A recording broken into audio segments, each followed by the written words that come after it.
So today we are going to see about the twill weave warp faced continuous 4 by 1 structure. Okay. So since it is 4 by 1, 4 plus 1 is equal to 5. So 5 into 5 box நான் எடுத்திருக்கேன். ஓகேங்களா. So இதில் எப்படி வந்து ட்வில் view போடுறதுங்கிறது பார்க்கலாம். அது 4 by 1 அப்படிங்கிறதுனால 4 வந்து வார்ப் ஃபேஸ்டு கண்டினியூஸ் ட்வில் அப்படிங்கிறதுல 4 by 1. ஸோ இங்கே 4 அதாவது வார்ப் வந்து பார்த்திங்கன்னா ஜாஸ்தியாக இருக்கும், வெஃப்ட் கம்மியாக இருக்கும். அதாவது இந்த டிவிஷனுக்கு மேலே 4 by 1 அப்படின்னா மேலே இருக்கிறது தான் வார்ப்பு, கீழே இருக்கிறது வெஃப்ட்டு. ஸோ இதில் மேலே இருக்கிறது வார்ப்பு, கீழே இருக்கிறது வெஃப்ட்டு. இதில் வார்ப் வந்து பார்த்திங்கன்னா ஜாஸ்தியாக இருக்கும், வெஃப்ட்டு கம்மியாக இருக்கும். இதை வந்து வார்ப்பு ஃபேஸ்டு கண்டினியூஸ் ட்வில் அப்படின்னு சொல்லுவாங்க. இது எப்படி மார்க் பண்ணுறதுங்கிறது பார்த்துடலாம். ஓகே. ஸோ சின்ஸ் வார்ப் வந்து பார்த்திங்கன்னா 4 அப்படின்னா 4 அப்ஸு 1 டவுன் வரணும் அப்படின்னு சொல்லியிருக்காங்க. ஸோ அது எப்படி போகிறதுன்னு காமிக்கிறேன்.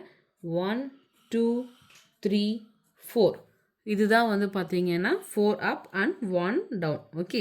அடுத்த காலமில் நீங்கள் 4 அப்ஸ் மார்க் பண்ணும்போது என்ன பண்ணணும்னா இந்த எக்ஸுக்கு பக்கத்து காலமை விட்டுட்டு செகண்ட் எக்ஸ் கிட்ட இருந்து தான் நீங்கள் என்ன பண்ணணும் 4 அப்போ ஸ்டார்ட் பண்ணணும். 1 2 3 4 நம்ம போட்டாச்சு. நெக்ஸ்ட் சேம் ப்ரொசீஜர், இந்த காலமில் இருக்க ஃபஸ்ட் எக்ஸை விட்டுட்டு செகண்ட் எக்ஸ் பக்கத்தில் இருந்து தான் என்ன பண்ணணும் அகெயின் ஸ்டார்ட் பண்ணணும். 1 2 3 4. ஓகே.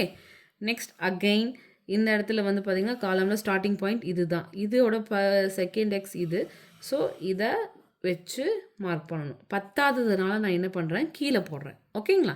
நெக்ஸ்ட்டு இதுதான் ஃபஸ்ட்டு எக்ஸு, இதோட செகண்ட் எக்ஸ் இங்கே தான் இருக்குது. ஸோ இதோட ஸ்டார்டிங் பாயிண்ட் அங்கே தான். 1 2 3 4. நான் இந்த இடத்துல மேலே காலமில் பத்தாததுனால என்ன பண்ணியிருக்கேன் நான் கீழே போட்டிருக்கேன்.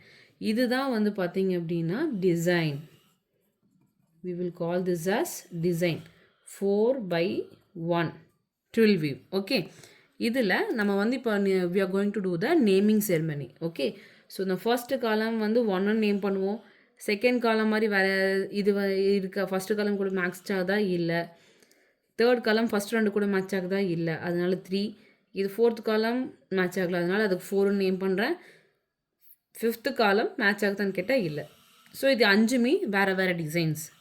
இதுதான் வந்து டிசைன் ரிப்பீட். இதை தான் என்னென்னு சொல்லுவாங்க உங்களுக்கு design repeat.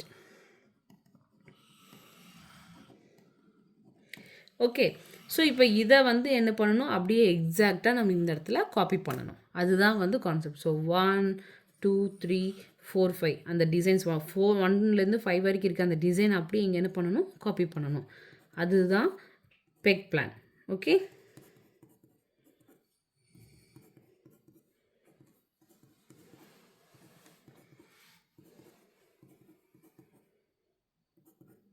So this will be your peg plan. And as I told you already that the draft plan ஓட columns வந்து பார்த்திங்கன்னா டிசைன் கூட மேட்ச் ஆகணும். இங்கே மென்ஷன் பண்ணுற மாதிரி டிராஃப்ட் பிளானோட ரோஸ் வந்து பார்த்திங்க அப்படின்னா பெக் பிளானோட இது கூட என்ன ஆகணும் உங்களுக்கு மேட்ச் ஆகணும்.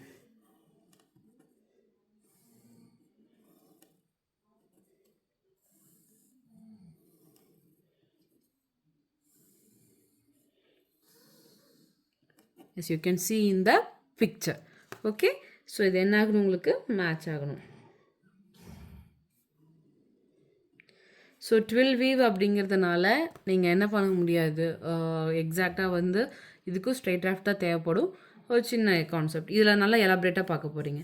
ஒரு டிசைனுக்கு ஒரு ஹீல் ஃப்ரேம் அப்படிங்கிற மாதிரி ஒரு டிசைன் ரிப்பீட்டுக்கு ஒரு ஸ்ட்ரைட் டிராஃப்ட். ஸோ 1 2 3 4 5.